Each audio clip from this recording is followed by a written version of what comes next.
Sutra Teratai yang menakjubkan. Bab 16 Panjang Usia Tathagata. Sunvasyang Sutra Teratai episode 1530. Tidak sombong atau merendahkan diri, mengubah kesadaran menjadi kebijaksanaan. Mengandalkan kejayaan diri sendiri lalu memunculkan sifat tinggi hati. Apa yang dimaksud dengan panji dari kesombongan dan keangkuhan adalah menonjolkan kejayaan diri sendiri, membangkitkan pemikiran dari kemelekatan yang dalam dan penuh noda. Mabuk akan pencapaian diri adalah sifatnya. Pemenang jatuh terperangkap dalam lubang keangkuhan, sedangkan pecundang jatuh ke dalam penjara kekhawatiran. Setiap orang harus sangat memanfaatkan waktu mereka dan bersungguh hati. Ketika kita sehat, kita pun harus mempraktikkan Dharma dan meresapnya ke dalam batin. Kita harus menerapkan Dharma dalam kehidupan sehari-hari dan selalu bersungguh hati. Jika waktu telah berlalu, maka tidak bisa kembali lagi. Jadi kita harus menggunakannya sebaik-baiknya. Kita harus menyesuaikan pikiran kita sendiri. Setiap hari sebelum saya akan berbicara dengan semua orang, saya selalu mengingatkan semua orang bahwa dalam mempelajari Buddha Dharma, kita harus memasukkan ajaran Dharma ke dalam hati kita. Dharma ini seperti air. Air ini dapat mencuci kotoran batin kita. Seperti ketidaktahuan, kerisauan, kita harus sangat berwaspada. Setiap pikiran yang mengandung ketidaktahuan yang muncul, kita harus menggunakan tetesan air murni untuk menghilangkannya. Lalu kita harus menyeimbangkan perspektif kita sehari-hari dengan Dharma. Ketika kerisauan dan ketidaktahuan muncul, kita harus segera melenyapkannya dengan Dharma, sampai kita mengurangi kerisauan kita dan meningkatkan kebijaksanaan kita. Hanya ketika kebijaksanaan meningkat, kita akan dapat sepenuhnya melenyapkan kerisauan kita. Saat kita menjadi benar-benar murni dan bersih dari kekotoran batin, kita sudah berhasil dalam pembinaan diri.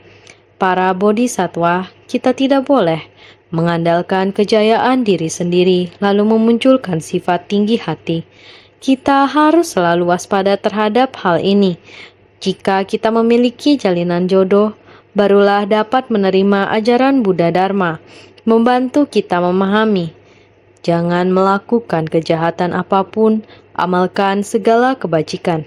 Kita harus selalu waspada. Jangan timbulkan perbuatan jahat, niat jahat. Jika muncul, kita harus segera menghilangkan kejahatan yang telah muncul.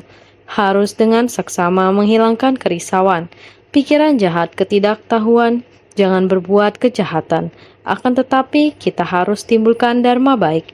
Bukankah sebelumnya telah kita katakan ada dua kebaikan? Bagi kita manusia awam tidak mengerti, harus mengembangkan kebaikan kita. Ada dua kebaikan.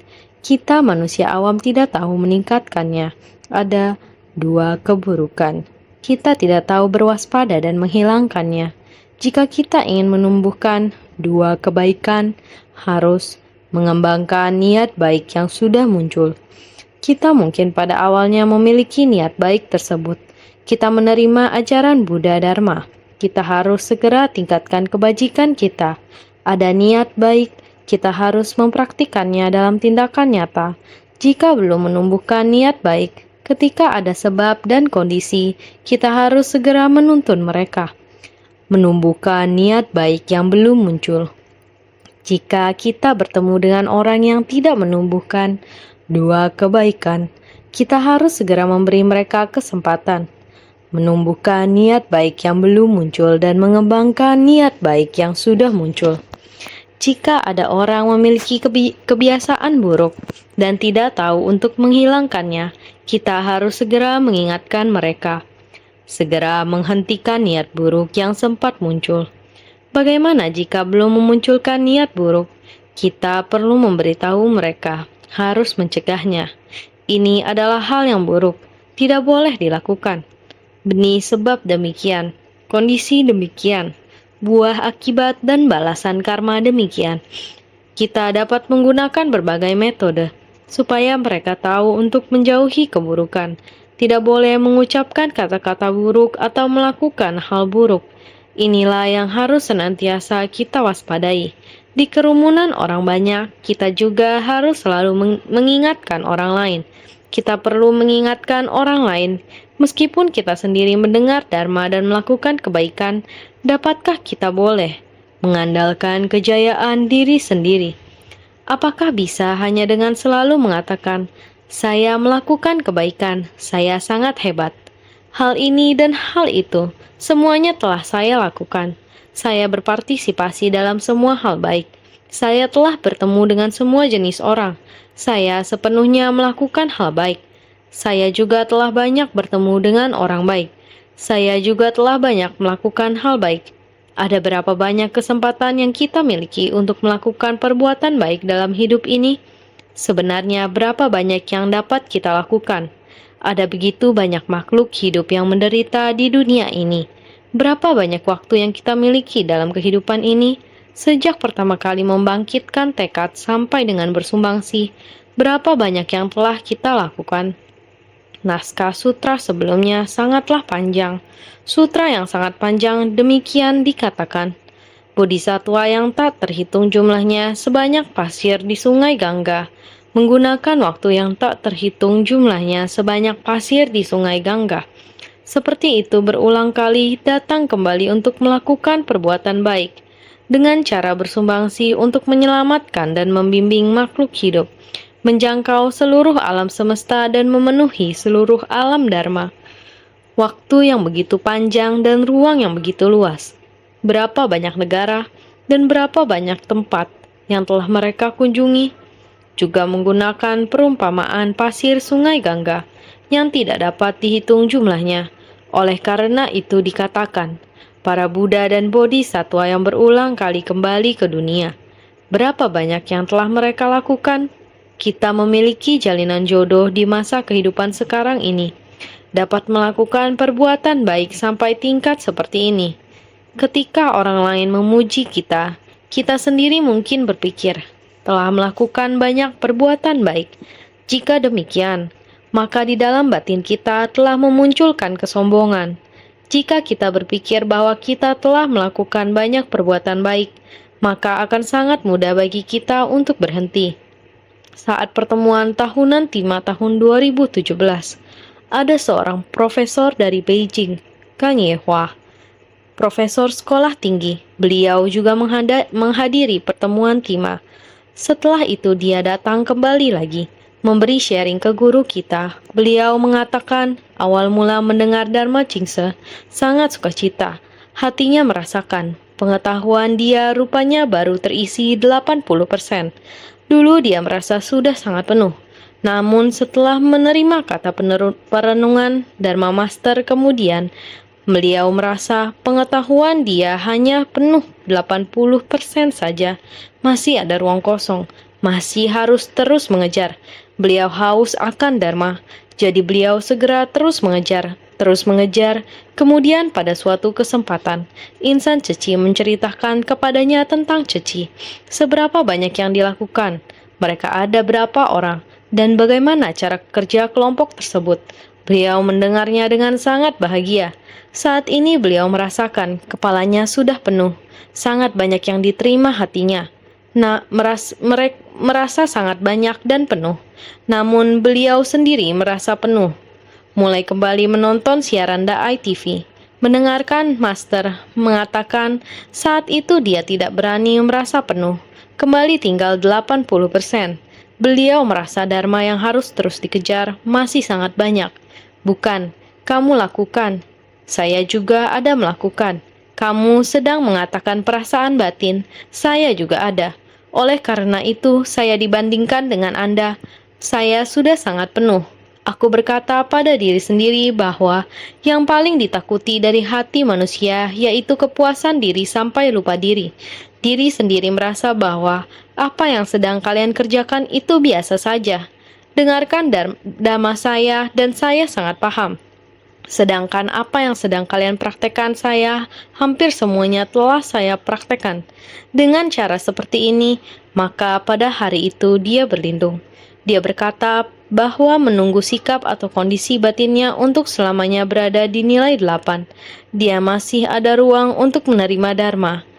berharap tentang silsilah, dharma, dan mazhab cuci. Dia akan bersungguh hati untuk mengejarnya. Kali ini kembali ke pertemuan tahunan Tima. Baru mengetahui bahwa di dunia terdapat begitu banyak orang yang membutuhkan bantuan. Ada berapa banyak dharma untuk merespon dengan begitu banyak orang yang menderita. Perlu berapa banyak dharma untuk yang diberikan. Saat ini sudah mengetahuinya. Maka dikatakan, semakin banyak orang yang mengetahui, seharusnya ruang batin kita juga semakin luas. Dan apa yang akan kita kejar, dan hal yang akan kita pelajari akan semakin banyak. Dari satu kehidupan ke kehidupan, kita tidak dapat selesai mengejarnya. Dari satu kehidupan ke kehidupan, kita tidak dapat selesai menyelamatkan semuanya. Karena kerisauan para makhluk tiada habisnya, sehingga dharma yang akan kita cari juga merupakan pintu dharma yang tiada terkira. Kita harus berikrar untuk mempelajarinya, menguasai semuanya. Kerisauan para makhluk tiada habis dan tanpa batas. Jadi kita harus mencari dharma tiada batas untuk menyesuaikannya dengan penderitaan para makhluk dan bersumbangsi. Bodhisatwa muncul dikarenakan ada makhluk yang menderita. Jadi kita janganlah membesar-besarkan pencapaian diri sendiri, merasa saya berbuat sangat banyak, saya sangat puas, ataupun di dalam batin sendiri akan sangat mudah untuk merasa sangat hebat, sombong, dan angkuh. Jangan melakukannya. Jadi, apa yang dimaksud dengan panji dari kesombongan dan keangkuhan adalah menonjolkan kejayaan diri sendiri. Seperti layaknya panji yang sombong dan angkuh, kita jangan sombong dan angkuh. Tempat pelatihan diri kita adalah berada di dalam batin kita. Kita harus memiliki sebuah tempat pelatihan yang luas dan tanpa batas. Kita harus memiliki jumlah dharma yang tanpa batas, yang tiada hentinya terus meluas dari dalam batin kita. Pintu dharma yang tiada terkira, aku bertekad menguasai semua. Jalan kemudahan yang tiada tara, aku bertekad mencapainya. Inilah yang harus kita cari. Tetapi untuk mempelajari ajaran Buddha haruslah dengan belajar di dalam kerumunan orang banyak. Kerisauan di dalam kerumunan orang banyak, kita harus terjun ke dalamnya. Noda batin adalah sumber pencerahan. Ini selalu diberitahukan kepada semua orang. Yang diberitahukan itu semuanya hampir sama. Yang mendengarkan juga kurang lebih hampir sama. Tetapi apakah kita ada melakukannya? Bisakah kita menghayatinya? Hidup ini dikelilingi oleh masalah. Jika kita tidak masuk di antara orang-orang, kita tidak akan mencapai bodhi. Kita harus merasa sadar dan tercerahkan. Itulah bodhi. Kerumunan adalah kebingungan. Jika Anda tidak masuk ke dalam kebingungan kerumunan dan memahami bagaimana makhluk hidup menciptakan masalah dan mengabaikan diri sendiri, dan sebagai akibatnya menderita di tempat itu. Jika Anda tidak mempraktikannya dalam tindakan nyata dan masuk jauh ke dalam di antara manusia, Anda tidak akan dapat mendengar penderitaan makhluk hidup. Kita harus sepenuh hati dalam berusaha memahami penderitaan makhluk hidup.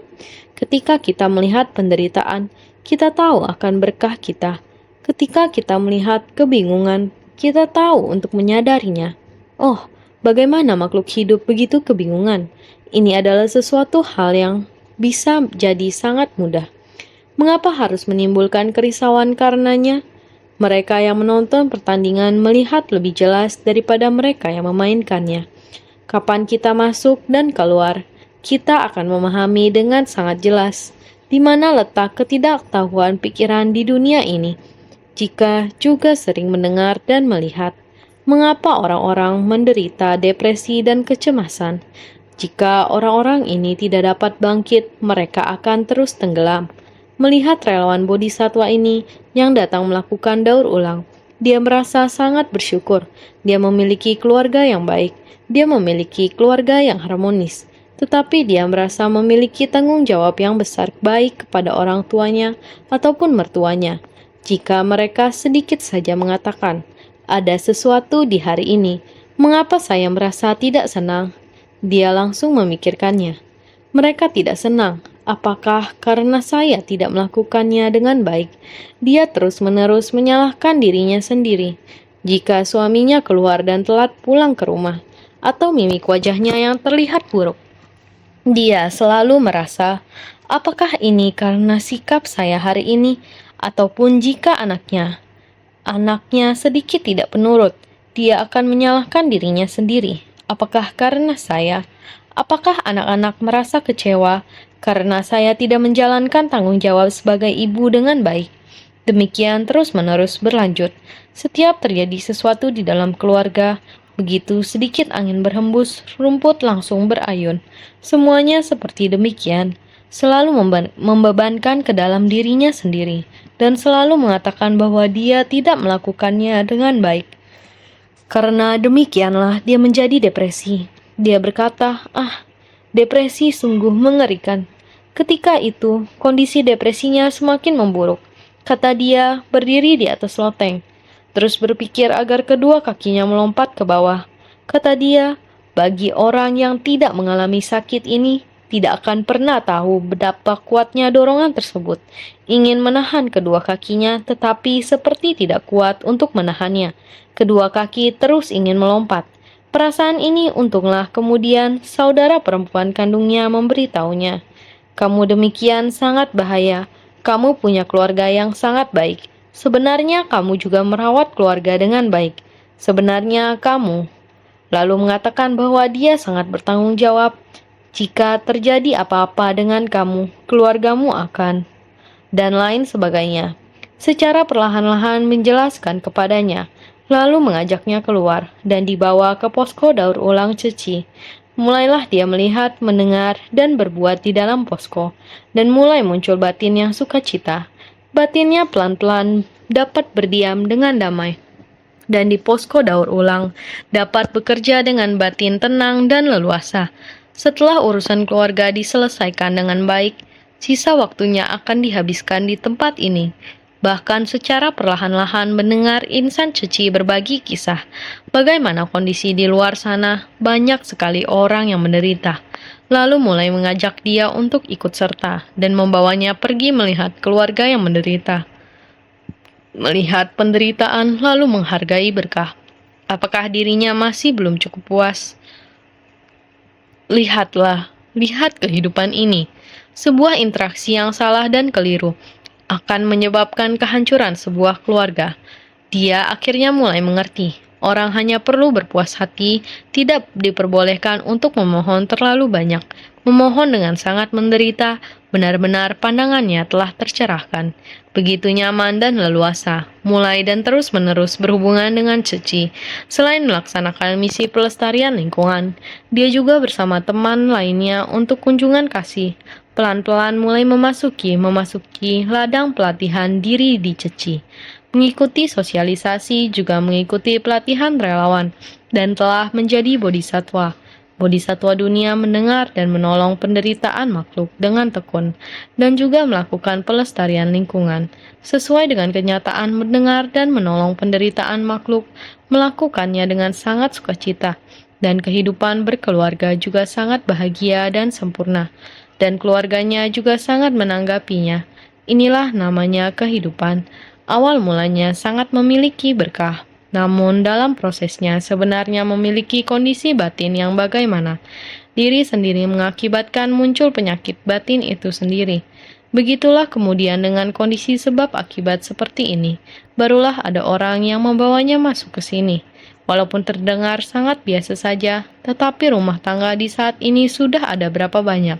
Yang sama dengan gejala ini ada berapa banyak. Fenomena ini menyebabkan permasalahan pada rumah tangga dan masyarakat. Semua hal ini bermula dari hal kecil, dan hal kecil ini bermula dari hati. Jadi, kita harus melihat kehidupan manusia ini dengan lebih biasa. Janganlah angkuh, dan tidak perlu memamerkan hal besar dalam diri kita. Kehidupan manusia ini tidaklah kekal. Penderitaan sangat banyak, sehingga membangkitkan pemikiran dari kemelekatan yang dalam dan penuh noda, mabuk akan pencapaian diri adalah sifatnya. Janganlah termabukkan, dan juga hati jangan melekat pada ketenaran maupun keuntungan yang menyebabkan diri kita menjadi angkuh dan sombong. Dengan mengerjakan Ceci, masuk ke tengah masyarakat, kita ingin untuk memahami dengan baik dan Dharma Buddha. pada suatu lingkungan dapat berlatih. Ketika kita memasuki lingkungan apapun tidak mempengaruhi kondisi batin kita. Sama seperti tungku membara, besi tua dimasukkan ke dalam tungku melalui proses penempaan, pembakaran untuk mengubah besi menjadi baja. Zat-zat polutan dari besi tua tersebut pun lenyap dan berubah menjadi besi yang murni, menjadi benda yang sangat bagus. Demikian pula kehidupan kita. 10 ataupun 100 tahun kehidupan tak terhitung kita di dunia. Berapa banyak noda dan kegelapan batin yang sudah kita akumulasi. Sekarang kita bertemu Buddha Dharma. Sejak kita sudah bertemu Buddha Dharma, sejak kita menerima Buddha Dharma, kita hendaknya bersungguh-sungguh dalam menjalani kehidupan ini, berikrar untuk menyelamatkan para makhluk yang tak terhingga, dan berikrar untuk menghapus segala kerisauan batin. Hanya dengan demikian, kita dapat mencapai kebudahan dan mencari Buddha Dharma. Oleh karena itu, pemenang jatuh terperangkap dalam lubang keangkuhan. Kita hendaknya tidak berpikir kita dapat melebihi, mengalahkan orang lain, ataupun saya lebih mampu daripada orang lain. Kita hendaknya selalu merasa cukup dengan 80% saja. Kita hendaknya tidak merasa saya sudah puas. Kita hendaknya tidak demikian. Kita hendaknya memberi ruang agar kita memastikan diri untuk mencari Buddha Dharma. Kita hendaknya memberi ruang lagi, bersikap rendah hati dan bertoleransi terhadap orang lain. Jadi hendaknya tidak menjadi pemenang. Kita hendaknya tidak menyombongkan, memamerkan diri sendiri, bahwa kita lebih mampu dari orang lain. Kita hendaknya tidak melakukan ini. Oleh karena itu, pemenang jatuh terperangkap dalam lubang keangkuhan, sedangkan pecundang jatuh ke dalam penjara kekhawatiran. Sehingga kita hendaknya tidak angkuh, sombong, merasa puas terhadap diri sendiri. Kita juga hendaknya tidak merasa berkecil hati, rendah hati, minder. Kita hendaknya tidak merasa berkecil hati, rendah hati, minder terhadap diri sendiri. Karena setiap orang memiliki sifat hakiki kebudahan, setiap orang dapat mencapai kebudahan. Kita hendaknya tidak perlu merasa berkecil hati, rendah hati, minder. Orang lain dapat mempelajari Buddha Dharma. Saya juga dapat mempelajari Buddha Dharma. Begitu pula dengan saya. Orang lain dapat membantu orang lain. Saya pun juga dapat membantu orang lain. Begitu pula dengan saya. Orang lain dapat berbuat kebaikan. Saya pun juga dapat berbuat kebaikan. Begitu pula dengan saya. Anda memiliki tenaga lebih banyak dan dapat melakukan lebih banyak. Saya tidak memiliki tenaga lebih banyak, meskipun bahkan hanya seperti segenggam beras. Saya pun dapat mengakumulasinya untuk berbuat kebaikan, meskipun bahkan hanya sebuah koin, juga dapat seperti masuk ke lautan luas. Banyak orang di antara banyaknya koin, ada koin milikku, untuk membantu orang lain. Kita hendaknya tidak menganggap kebaikan kecil dan tidak melakukannya. Kita hendaknya tidak memiliki tenaga sehingga kita tidak melakukannya. Oleh karena itu, kita hendaknya berwaspada untuk tidak menjadi sombong atau angkuh, maupun merasa kecil hati, minder. Jadi pikiran kita sakit dan kita mengalami depresi atau kecemasan. Ini bukan milik kita. Kita mungkin merasa seolah-olah semuanya salah kita. Ini juga tidak perlu. Berpikir bahwa semuanya adalah hubungan dengan kita, dan semuanya salah kita juga tidak bagus. Kita harus menyesuaikan pikiran kita dengan baik. Kita tidak boleh sombong atau mementingkan diri sendiri, tapi kita juga tidak boleh merasa rendah diri. Kata pecundang, ini berarti menderita kekalahan. Kita tidak boleh mengakui kekalahan, tapi juga tidak merasa bahwa kami selalu menang. Tidak perlu khawatir akan hal itu. Dengan cara ini saya kalah melawan orang lain. Tidak perlu ada pemikiran seperti itu. Kita harus selalu menjaga keseimbangan pikiran. Bagian sutra sebelumnya mengatakan, kenapa demikian?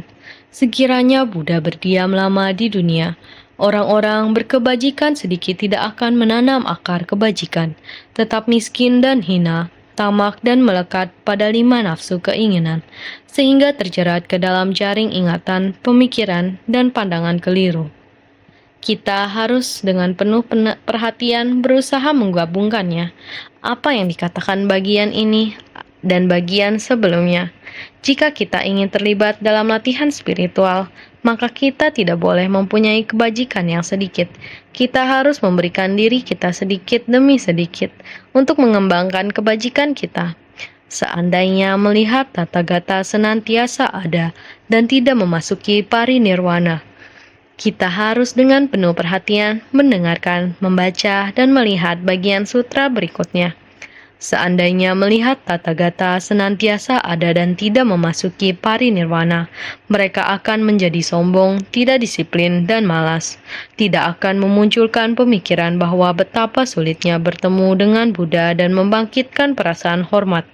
Itu sebabnya Tathagata menggunakan metode terampil dengan mengatakan, para biksu hendaknya tahu, adalah sulit untuk bertemu dengan Buddha yang muncul di dunia ini. Naskah sutra ini mengatakan sebelumnya, Buddha mulai akan memasuki parinirwana. Sekiranya Buddha berdiam lama di dunia. Mengapa Buddha memasuki parinirwana? Di dalam bab panjang usia Tathagata, terus mengatakan panjang usia Tathagata adalah tak terhingga. Namun Buddha mengatakan beliau akan memasuki parinirwana di usia 80 tahun. Mengapa demikian? Buddha masih memikirkan para makhluk. Apabila Buddha terus berdiam di dunia, naskah sutra sebelumnya mengatakan, sekiranya Buddha berdiam lama di dunia, orang-orang berkebajikan sedikit tidak akan menanam akar kebajikan. Orang dengan kebajikan yang sedikit akan selalu beralasan, lagi pula saya tidak membina diri, Buddha juga masih tetap ada. Saya masih punya kesempatan untuk mendengarkan khotbah Buddha, membina diri di masa depan saja. Sehingga dengan merasa santai dan mengendur, sekarang tidak melakukannya. Masih bisa melakukan di masa mendatang. Demikianlah jiwa kehidupan kita akan disia-siakan begitu saja, tidak mau membina kebajikan, juga tidak mau menciptakan berkah. Ini berarti miskin dan hina. Karena tidak menggunakan jiwa kehidupannya, membuat kehidupan menjadi bernilai, sehingga tidak merasa perlu untuk bersumbangsi. Ini dikatakan miskin dan hina, tidak menciptakan berkah, juga tidak mengumpulkan kebajikan. Ini diumpamakan miskin dan hina. Memiliki uang tidak membuat orang menjadi kaya batin. Banyak orang miskin di antara orang kaya, dan tidak sedikit juga orang kaya di antara orang miskin. Meskipun mereka miskin, tetapi mereka bersedia bersumbangsi. Meskipun mereka kaya, tetapi mereka selalu merasa kekurangan.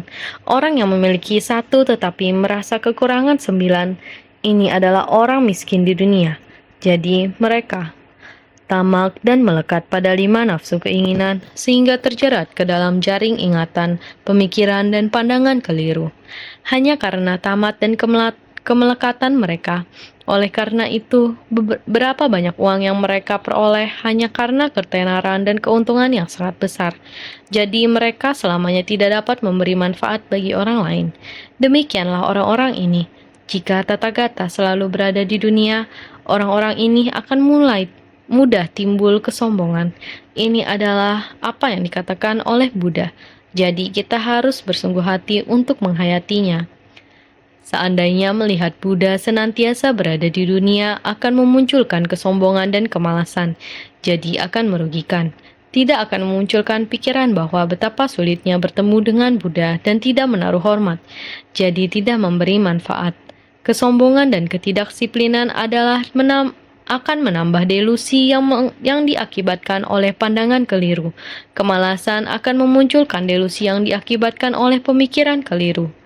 Seandainya melihat Buddha senantiasa berada di dunia, akan memunculkan kesombongan dan kemalasan.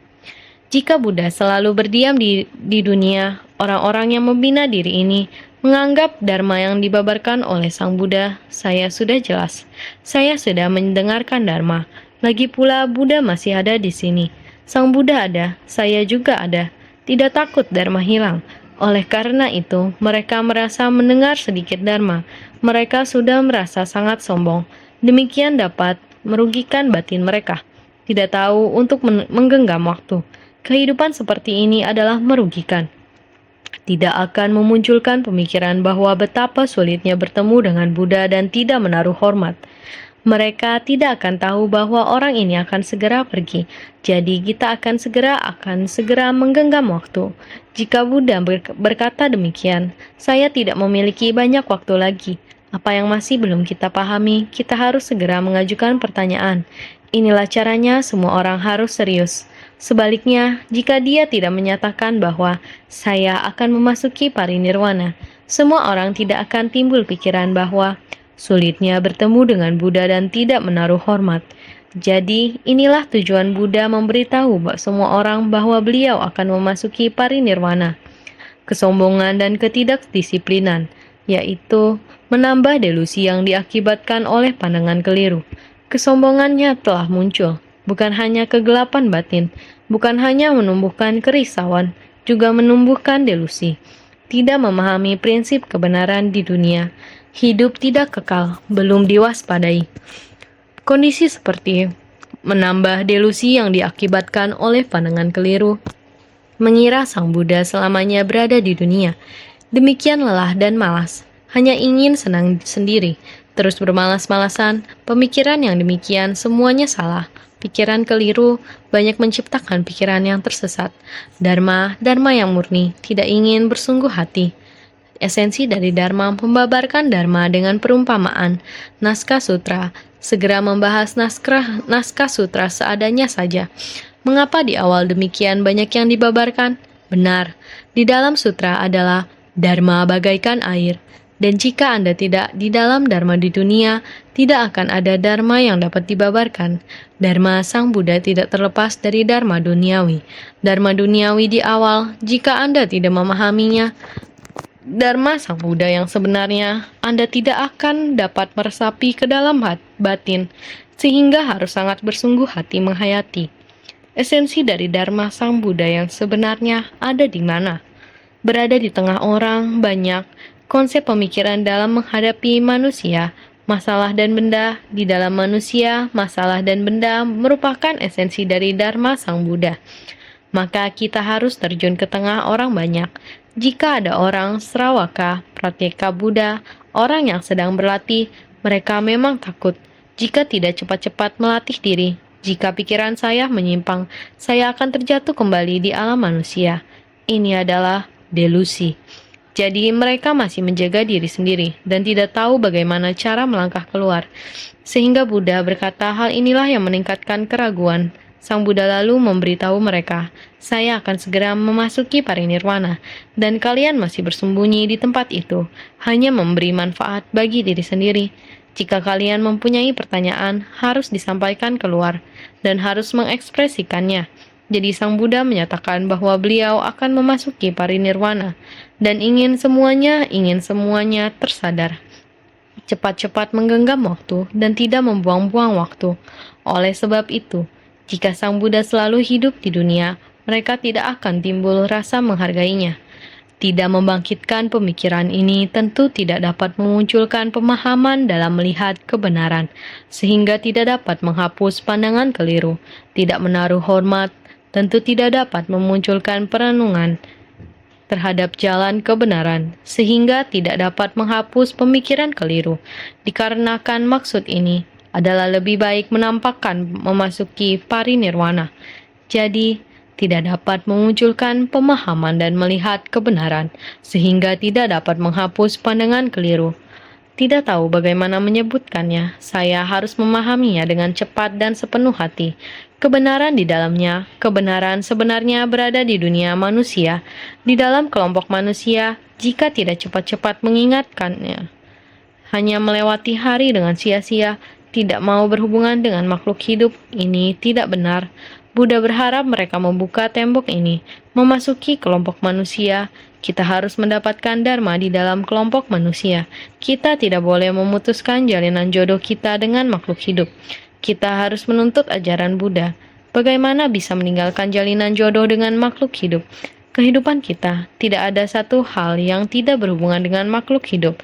Jadi semua orang harus menyebutkan ini. Dalam hidup, kita tidak bisa meninggalkan makhluk hidup. Kamu ingin menggunakan air, itu juga sama. Ada orang yang membuatkannya untuk kita. kita baru ada gelas yang bisa digunakan untuk minum air. Gelas ini, bukankah ini adalah jalinan jodoh makhluk hidup untuk berkumpul? Sebentar, jalinan jodoh kita dengan makhluk hidup tidak bisa putus. Kita harus memberi. Maka dari itu ketika Sang Buddha berkata, ia akan berada dalam semesta ini selamanya. Jika seperti ini, kita semua tidak akan perlu bersungguh hati lagi. Maka tidak dapat memunculkan perenungan terhadap jalan kebenaran. Jika tidak paham, maka dengan segera masuk ke dalam jalan kebenaran. Sudah seringkali dikatakan, arah yang benar harus dengan segera untuk kita jalani. Maka dengan jalan ini harus dengan segera kita buka. Membuka jalan dengan ladang hati kita harus dengan segera kita buka dan menyingkirkan rumput liar yang ada, agar dengan jalan ini dapat kita lalui dengan arah yang benar. Kita harus menerima Sang Buddha. Seringkali orang mengatakan bahwa tidak ada yang kekal dan semuanya hanya sementara. Prinsip inilah yang harus kita terima, sehingga tidak dapat menghapus pemikiran keliru. Kita harus dengan terus berjalan dengan demikian. Dikarenakan maksud ini adalah lebih baik menampakkan memasuki parinirwana. Diuntukkan hal ini, Sang Buddha menyatakan akan memasuki parinirwana dan mengatakan kepada semua orang, kedepannya kita harus memasuki parinirwana. Seandainya melihat Tathagata senantiasa ada dan tidak memasuki parinirwana, mereka akan menjadi sombong, tidak disiplin, dan malas. Sekiranya orang-orang seperti ini melihat Buddha tidak memasuki parinirwana, mereka akan menganggapnya sebagai kekekalan, memunculkan kesombongan dan ketidakdisiplinan, mudah menaruh kejemuan, dan menjadi malas. Seandainya melihat Tathagata senantiasa ada dan tidak memasuki parinirwana, mereka akan menjadi sombong, tidak disiplin, dan malas. Juga dikatakan para orang-orang ini, ketika Buddha masih berdiam di dunia, orang-orang seperti Sravaka dan Pratyeka Buddha ini melihat Buddha tidak memasuki parinirwana, mereka akan menganggapnya sebagai kekekalan. Seperti yang dikatakan tadi, menganggap itu adalah kekal. Buddha berdiam selamanya di dunia. Buddha berdiam selamanya di dunia. Aku juga senantiasa ada. Semuanya berpikir seperti itu. Jadi, mereka akan menganggapnya sebagai kekekalan. Dengan sendirinya tidak mengerti untuk menghargai dan akan menimbulkan kesombongan. Mudah menaruh kejemuan dan menjadi malas. Hari ini tidak membina diri, besok bisa membina diri. Karena ada Buddha yang selalu berada di sisi kita, sangat dekat dengan kita. Oleh karena dekat, maka tidak mengerti untuk menghargai. Sebaliknya orang yang jauh mengerti untuk mencarinya. Yang dekat tidak menghargai. Demikian memunculkan kesombongan dan ketidakdisiplinan. Dengan sendirinya mengumbar nafsu keinginan semaunya. Dan mudah menaruh kejemuan. Sangat mudah mendapatkan, maka menjadi malas. Bagaimanapun akan bersama seperti ini setiap hari. Bagaimanapun kita bisa melihat dan mendengarnya setiap hari. Tidak ada yang mengejutkan. Dengan demikian mengumbar nafsu keinginan semaunya seperti ini. Ini disebut sebagai orang-orang berkebajikan sedikit. Sang Buddha menggunakan kata ini, orang-orang berkebajikan sedikit, sebagai perumpamaan untuk menggambarkan para murid-murid Sravaka dan Pratyeka Buddha ketika beliau masih hidup di Gunung Permata selalu dengan tangan kosong, tidak tahu mendapatkan sesuatu di Gunung Permata seperti ini, sama halnya dengan anak miskin berada di gudang permata tapi tidak mengerti untuk berpikir bahwa kita membutuhkan ini. Jika kita mendapatkan ini, bukankah sangat bagus? Tidak mengerti untuk memikirkan, merasa barang ini adalah milik orang lain. Tidak ada hubungan dengan saya, ini selamanya akan kosong. Jadi, orang-orang berkebajikan sedikit ini karena terbiasa dapat bertemu dengan Tathagata, muncul kesombongan dan ketidakdisiplinan. Batin dibiarkan lepas tak terkendali, suka bermalas-malasan, jadi tidak suka mendekatkan diri. Karena kebiasaan sering bertemu Buddha, sehingga dia merasa juga tidak begitu penting, tidak mengerti untuk membina diri dengan baik. Dharma yang masuk ke batinnya tidaklah banyak, sehingga disebut sebagai berkebajikan sedikit. Kumpulan kebajikan yang dipraktikkan masih sangat sedikit. Muncul kesombongan dan ketidakdisiplinan, karena batin diri sendiri merasa sudah puas, sehingga batin dibiarkan lepas tak terkendali, suka bermalas-malasan. Jika batin Anda dibiarkan lepas tak terkendali, maka akan menyerah. Ini sangatlah mudah, sehingga naskah sutra berkata, tidak akan memunculkan pemikiran bahwa betapa sulitnya bertemu dengan Buddha dan membangkitkan perasaan hormat. Tidak akan dapat memunculkan pemikiran bahwa betapa sulitnya bertemu serta membangkitkan perasaan hormat dan keyakinan. Tanpa pemikiran bahwa betapa sulitnya bertemu, tentu tidak akan giat membina diri dengan gagah berani.